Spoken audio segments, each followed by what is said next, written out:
So what if I told you there was a diet that didn't restrict what you eat, but had proven benefits ranging from reduced body weight, fat mass, improved heart function, enhanced your gut microbiome, and even gave you better motor skills and better cognitive performance, things like memory and focus? Well, that is the essence of time-restricted eating, or TRE.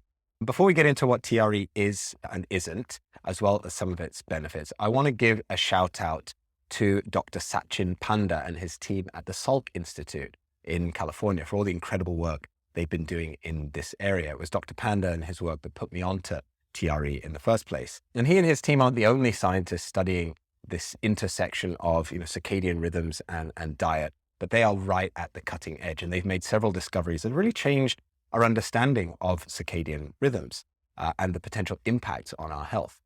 The Salk Institute, by the way, Salk Institute for Biological Studies, is one of the world's foremost centers of scientific research. And I think they've got about a dozen Nobel laureates among their current and former faculty members. I have a feeling Dr. Panda might be in line for one of those in the future. So you heard it here first.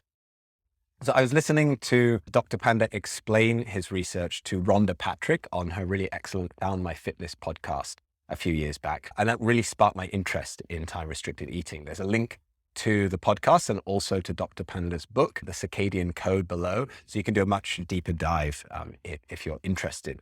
So let's take a look at what TRE isn't, because I'm sure the last thing you need is another restriction on your life to just sap the fun and enjoyment from your meal times. So TRE, as the name implies, is only restrictive when it comes to one thing, and that is time. It's not fasting. It's not intermittent fasting either. The only time you're fasting when you adhere to TRE is the time when your body is designed not to be eating, but rather to be resting, recovering, and rejuvenating itself.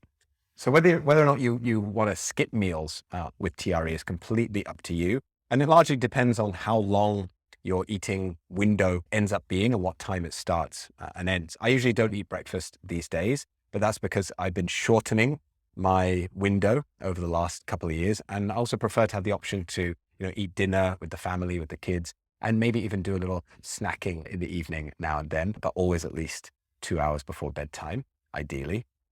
There's also no calorie counting with TRE, which is great because, like fasting, calorie counting is stressful, and stress, as we'll see in the next video, can cause inflammation, which is the last thing we want when we're dealing with low back pain. So there's no need to count calories or keep within any specific limit.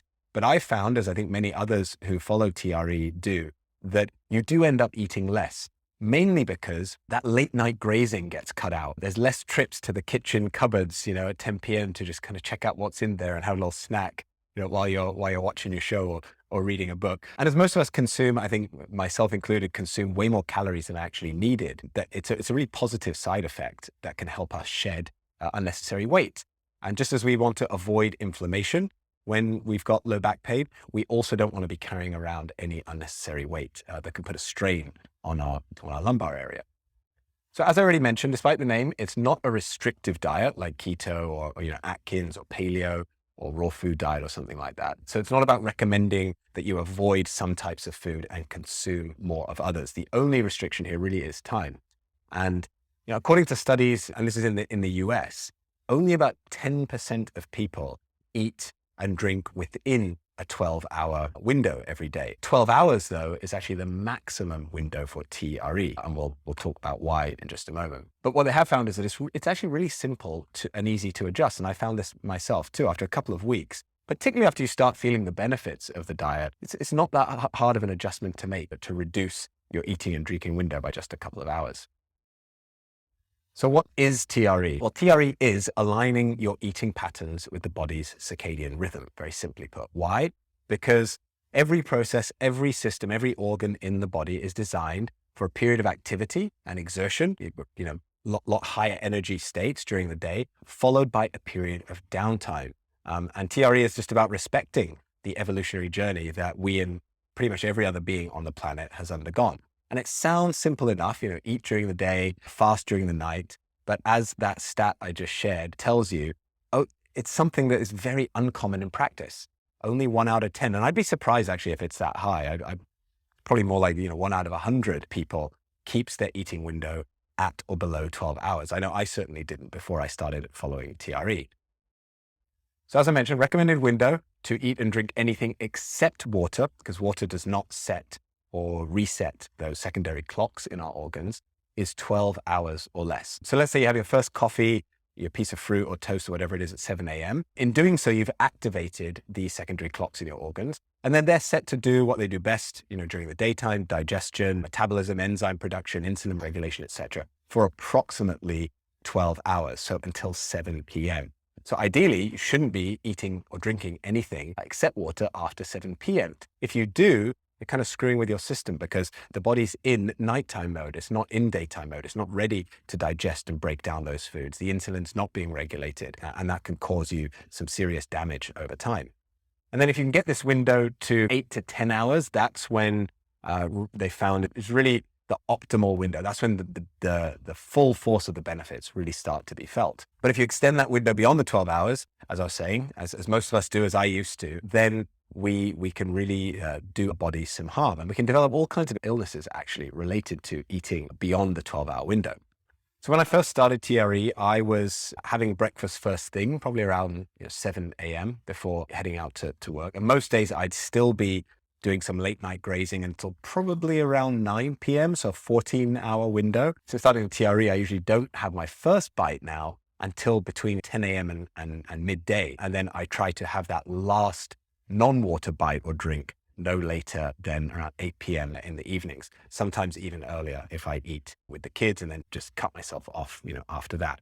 So ideally you want to be consistent, but life is not a laboratory. It's unpredictable, and sometimes it's very predictably inconsistent. So, I might have a work dinner or a social gathering a couple of nights a week, and that's fine. I just adjust accordingly. On a day where I know that night I might be eating or drinking beyond, say, 8 p.m., I can simply push my first bite 1 or 2 hours later. So I still am able to stay within the recommended window. One thing I love about Dr. Panda and his team's research is that in the early days in the lab, they actually gave the mice 2 cheat days per week, knowing that very few humans are going to be able to keep up, TRE 365 days a year. And ultimately, they want this research to be very practical.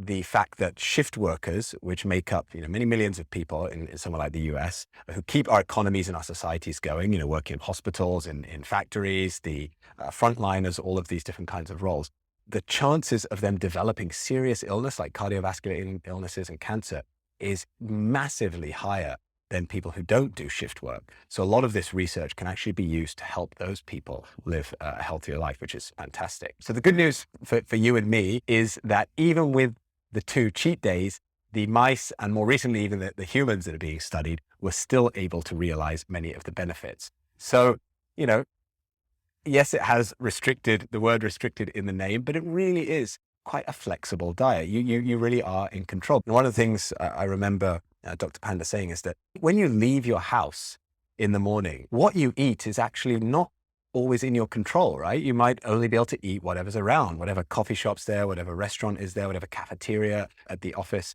So what you eat is not always in your control. What is in your control, 100%, is when you eat. You decide. No one can force food down your throat. You make that conscious decision. So we don't often think of it this way, but it's worth noting that digestion is actually a really stressful and energy-consuming process for the body. Stressful in the sense that up to 10% of the cells in the gut lining are damaged or destroyed during the digestive process. So just as we clean our pots and pans after cooking, all the organs involved in digestion and metabolism, they need time to rest and recover and rejuvenate before going again for another day. If they're not given that opportunity, it can lead to serious illness, it can lead to inflammation, it can lead to all kinds of bad things happening. So we're getting a little bit into next topic here with sleep, but the brain and the nervous system also really critically need time for that rest, recovery, and rejuvenation. You're probably familiar with the lymphatic system, and that's the system in our body that removes excess fluid from our tissues. It absorbs and transports fatty acids and also produces immune cells.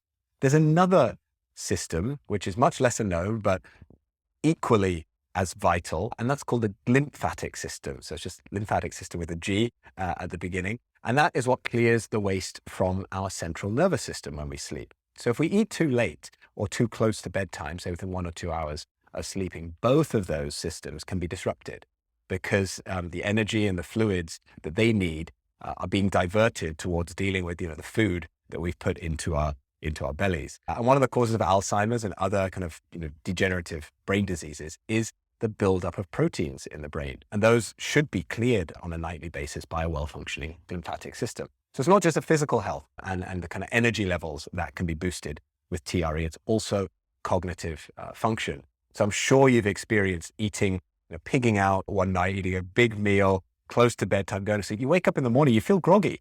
You feel almost hungover, even if you haven't been drinking. Now I know that's a result of the glymphatic system has not been able to do its job, clear out all those toxins as it should have done.